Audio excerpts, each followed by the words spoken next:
A toxic colleague took my promotion and my dream project. I revealed his lack of ability to the director. I'm a 28-year-old man, just an average corporate worker you'd see in any cubicle around Silicon Valley. I have a regular routine with a 9 to 5 job, do my household chores, and come back to my comfortable flat after a productive day at work. It's an easy routine. I have some artistic talent, you know. I play guitar and like to perform at nightclubs. I sculpt part-time, and my office desk has a story of its own. My desk is a small art gallery, even though my coworkers prefer a traditional office setup. I have some nice sculptures on my workstation that I carved myself. Their designs always grab the attention of people walking by, and I'm ready to share the story behind each piece. There's more to it.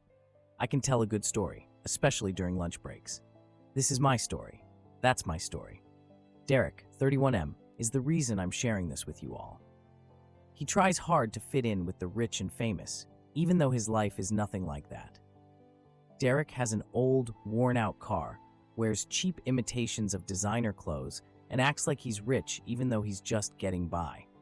His office walls are filled with plaques that look impressive but are really just participation awards from little-known seminars. Derek is trying to present himself as someone he isn't. Derek takes part in meetings and stands out as the leader. He takes over discussions with showy speeches and lengthy tirades. Co-workers often get caught up in his ego. You might be curious why I'm sharing so much about myself or Derek. Discussing my and Derek's personalities will help you understand my story more clearly. Things were going smoothly. Derek's presence was annoying for everyone at the office due to the dirty office politics he plays against almost everyone. I always kept my distance from his negativity. Then, everything changed in our work lives. It was that time of year when we were all waiting for the promotion announcement. This isn't just a job change for me. I've put in a lot of effort to get here. For Derek, this is just another move in his plan for world domination.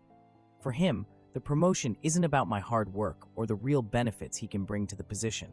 He felt it was his right, and he was ready to do whatever it took to seize it. The situation escalated when the CEO called Derek to the stage and named him the new senior manager of innovation. He charmed the boss and played the seniors to secure the promotion. The room goes quiet, and I just stand there, shocked as the promotion that was meant for me slips away. Derek stood there, a smug grin on his face. Derek took the microphone and gave an acceptance speech that was all about himself, making everyone in the audience roll their eyes. I stood in the corner, thinking about all those sleepless nights I spent working hard for this organization.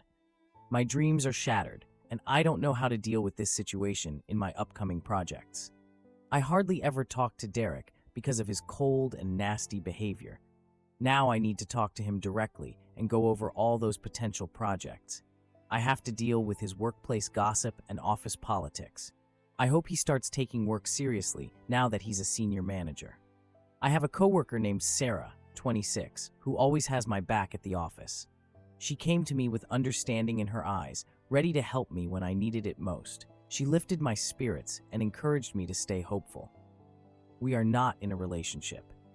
She is just someone I feel comfortable talking to about my worries, but I make sure not to share too much. She is still my coworker, and you understand how it is with colleagues. That's why I'm here, so I can share my thoughts without worrying about any consequences. Office politics is real and happens everywhere. I know I'm not the only one dealing with it, but it still feels terrible, doesn't it? It's frustrating to put in all that effort for a year only to see someone else rise by just flattering the boss. I hope my previous talk with Derek about his bad behavior doesn't impact our future as a team. Derek was thrilled about the promotion and decided to throw a big party at a fancy restaurant. All right, let's find out what happens. I'll keep the thread updated if anything important comes up. If anyone has tips or suggestions for dealing with this, I would appreciate it. Update 1. Derek becoming a senior manager changed a lot for our department. He quickly made it clear that he was in charge and wanted everyone to see how important he was. The first sign of this was when he announced a big promotion party to celebrate his success. The office broke into applause. Not everyone was pleased, but people knew how to fake it in front of the new boss. I just couldn't bring myself to applaud his unearned promotion. I felt a mix of anger and helplessness, but I had to keep it hidden. Sarah felt the same way I did.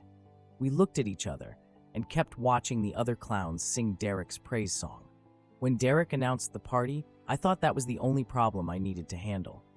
I intended to show my wishes with a forced smile and then go back home. This guy thought differently. The day after the promotion party, an email went out to our team from Derek, our new star. He said the promotion was thanks to everyone's teamwork and that it was a win for the whole team. He also mentioned that everyone should chip in for the party costs. He described it as an act of solidarity and teamwork. This was complete nonsense. I assumed everyone would oppose it, and we could just report it to management. To my surprise, most of the team members had already decided to help out. This is just absurd. Why should we pay for something we didn't agree to? He decided to throw a big success party for himself. If he wants to talk about his achievements, he should share his raise with his coworkers instead of trying to get money from us under the guise of teamwork. When I mentioned this to Sarah, she said that Derek had been making big fake promises about new ideas that would help the whole team. I sometimes think about how simple it is to influence others when you hold power. We all knew that even though he was a senior manager, he couldn't actually make those silly changes in the office. Still, we all had to take part in his victory celebration, myself included. I'm not sure how to handle him, but it's clear that I need to figure out how to work with him, even though it makes me uncomfortable. I need to collaborate with him to keep my job here. Update 2. It's not improving at all. I thought I would only have to put up with this guy during work hours, but he had different plans for me. I believe that personal and professional lives should stay separate. This person seems to think that a man shouldn't have any personal life at all.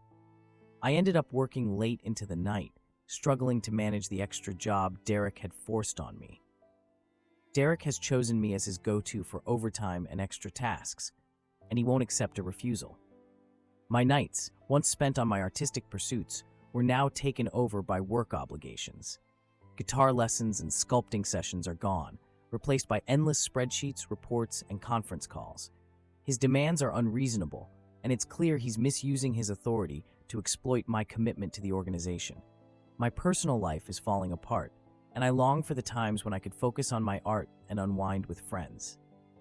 After another long day at work, I got a phone call from my friend.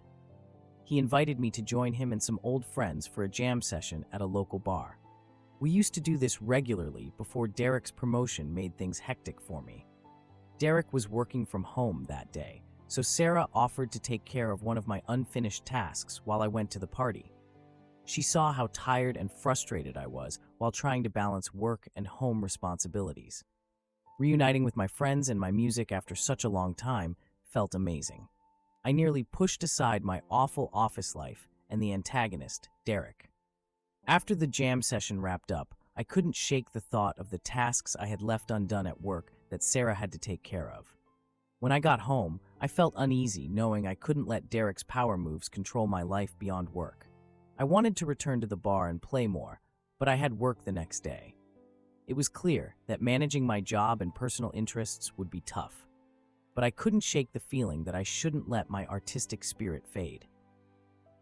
The next day, I woke up ready to stand my ground in my personal life, even if it meant going against Derek's unreasonable expectations. I left for work early to discuss it with Sarah. Sarah arrived early, and so did Derek. Derek started yelling at me the moment I entered, saying the last report was escalated because I asked Sarah to handle it for me without getting Derek's approval first. Sarah was crying and saying sorry in a corner. I needed a moment to understand how serious things were. Sarah overlooked a small detail in the report, causing it to escalate. Sarah and I wanted to review the filed report, but Derek wasn't paying attention. He rejected our request, claiming it was my fault for sticking to my usual 9 to 5 office hours. He said that I needed to put in extra hours to meet his high expectations. Derek's goal was simple: to look good, no matter what, even if it hurt his teammates. I feel like I have to give up on my personal life if I want to keep my job here. Many of you recommended that I change companies. I understand it's a simpler solution, but I've been with this company for 5 years, and I don't want to walk away just because someone thinks they can take advantage of me. I want to stick around and show what I can do. Otherwise, it would just feel like avoiding the issue. I don't want to give him that feeling of victory. Call it what you want, but this is the reality. Update 3. It's been a while since my last update, but a lot has happened since then. Derek is making my life difficult, and now almost everyone on the team is struggling with his way of working. At least I have some support. Derek's ongoing power moves at work finally got to me, but what he did next was something I never expected. It felt like he knew what mattered to me and chose to turn it against me. Derek came up to me one day, unexpectedly, with an interesting proposal. "Jake, I have an important project that fits your skills and goals. It's a great opportunity, and I think you're the right person to take charge." I was shocked by what I was hearing. He described a project that I had quietly wished to be a part of for years. I saw a chance to merge my artistic skills with my work experience, and I was really excited about turning this idea into something real. I said yes to the job, not realizing it would come with its own set of challenges. I put my all into this project over the next few months. Late nights, early mornings, and a lot of coffee were my routine. Each element was made with care, and every detail was examined closely. I worked with Sarah. She was just as determined and passionate about the project as I was. The day of the project presentation is here. I faced a room filled with coworkers, bosses, and clients, feeling a mix of excitement and fear. I was about to show the final result of my dream project, the outcome of many hours of hard work and creativity. "Hello." When I began sharing my screen, Derek got up, thanked me for it, and took control of the presentation, explaining the project as if it were his own idea. He talked with confidence and excitement, but what stood out to me was that he didn't use my name. I felt completely invisible during the project's development. He didn't say anything about my role. Derek was now showing my dream project that I had dedicated myself to. When the presentation wrapped up, I felt completely stunned. Derek received all the praise and recognition for his impressive work. Sarah and I shared confused glances, realizing we had faced a tough setback. Derek's manipulation had gone too far, and my dream was gone. It was a painful betrayal. After this betrayal, I don't think I can even be around this man anymore. I have never felt such a deep sense of betrayal before. I think it's time to either take action about him or just quit this job. I realize I was a bit preachy about staying at my job in my last update because I thought I could make it work, but things are looking really unclear now. It's really affecting my mental peace. I've been wondering if this job is really worth it. Update 4. After the presentation, I decided to leave the position. Sarah told me that quitting this company wouldn't be wise. Sarah thinks we need to confront his harmful intentions and stop his lies from going on any longer. It was time to stand up, reveal the truth, and seek our justice. We started to plan, thinking of ways to collect proof of Derek's lies. It was a risky move, but we couldn't let him keep getting away with lies and manipulation. The conflict between Derek and I grew worse every day. He kept showing entitled and narcissistic behavior, showing no signs of remorse. He took pleasure in my failures, seizing every chance to make me feel small. He ridiculed my ideas, claimed my work as his own, and openly disrespected my efforts. The work environment turned toxic, and the tension between us increased every day. I stayed silent because I needed to collect solid proof of Derek's dishonesty first. Sarah and I chose to work together. We began our task by carefully recording every interaction, conversation, and message connected to the dream project. We archived every email, chat log, and document. We also started recording our conversations with Derek whenever we could, being careful and discreet about it. Sarah and I worked hard, collecting a lot of proof that highlighted Derek's manipulative ways and arrogance. We kept track of every time he took credit for what our coworkers did and belittled their hard work. It was important to create a strong case against him. Next, we needed to come up with a plan.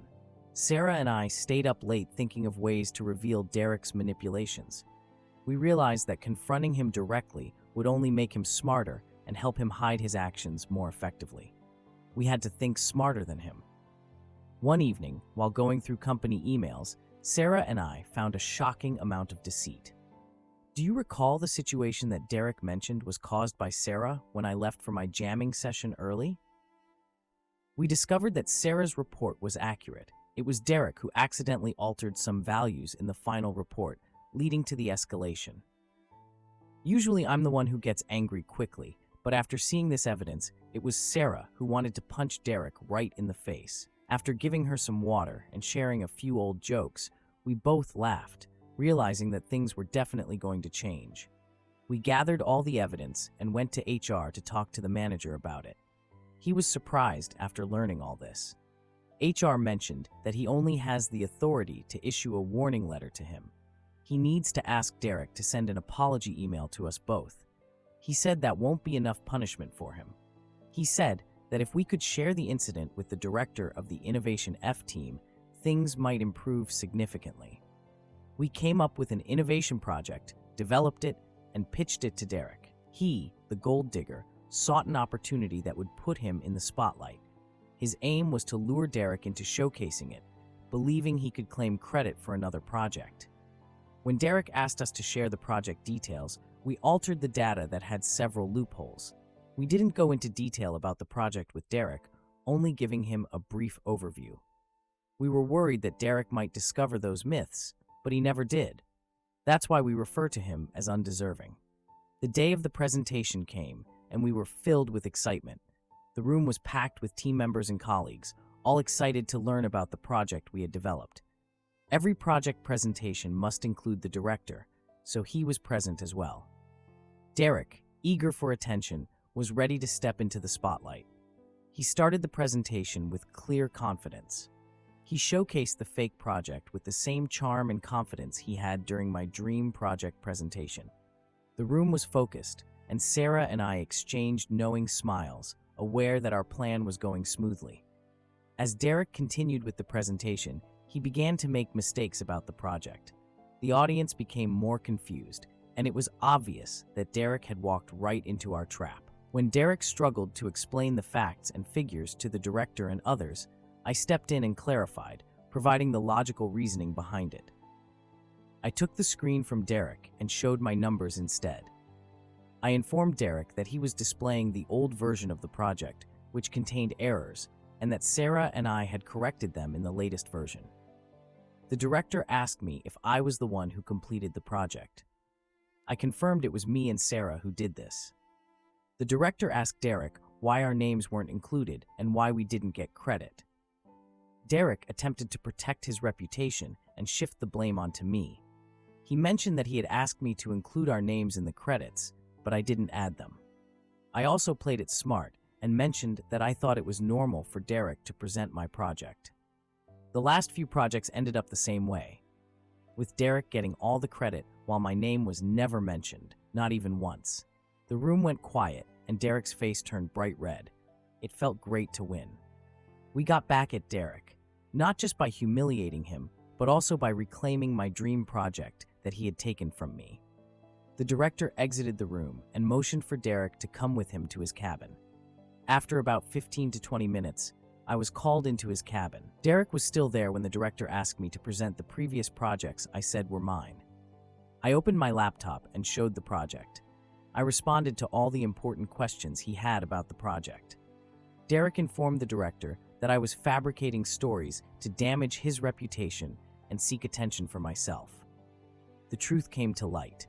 I was told to return to my desk. I received many high fives and praise from my team for defending myself. The following day, Derek was absent from work.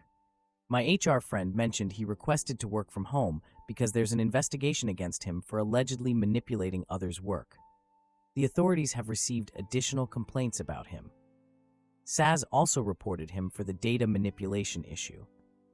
Yesterday, we learned that our team will report directly to the director until a senior manager is hired or someone gets promoted. We couldn't locate Derek in the employee portal. Some say he was fired, while others believe he quit due to the humiliation. I'm unsure about what comes next, but I'm glad I can now concentrate on my work without the stress of office politics.